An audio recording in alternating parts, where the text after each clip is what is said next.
Okay, so today is February the 8th of 2017. It's about 9 o'clock in the morning.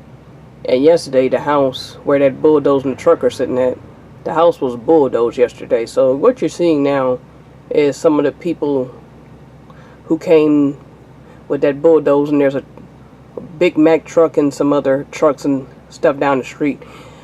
And they're just here to finish off what they started.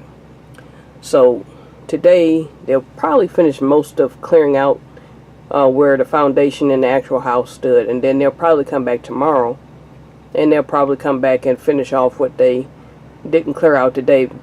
It may not rain as much. But either way, they'll come back and finish what they didn't start. So they pretty much cleared out most of the house once they initially tore it down. They'll come back and they'll finish what they didn't clear out.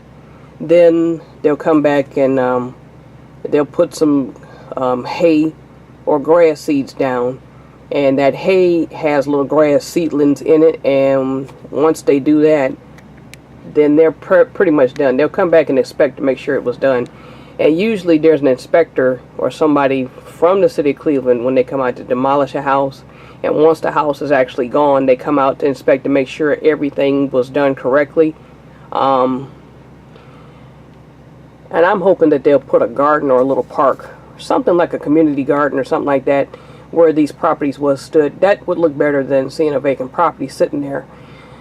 And hopefully, maybe one day, a developer will put something here. But since this is a residential neighborhood, it would have to be a house. But it's unlikely that a developer would really consider putting a house here, because this particular area, like a lot of area in Cleveland, Ohio, there's a lot of similar type vacant properties, or where properties used to stand, there's now a vacant lot. And when there's a vacant lot standing next to a property that's either occupied or not, or if there's existing houses or properties, unfortunately, it just opens up, the problem with illegal dumping,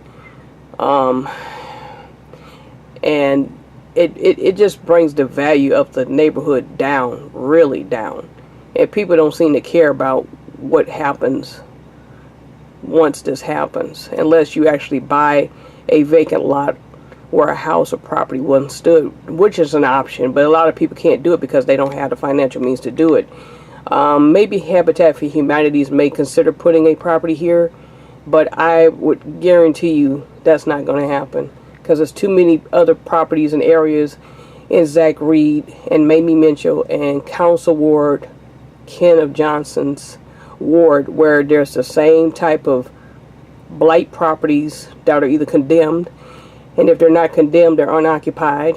And once they become unoccupied for one reason or another, somebody needs to do something with these properties. And usually the permit and the funding to demolish these houses is what happens. But Habitat for Humanity could be one of the agencies to buy the vacant property where this house stood and put a property there. But I believe this is just going to be another empty vacant lot, just like the house on the corner. About the 21st of last month, house was demolished, but it was condemned, and it had been condemned and empty for a long time.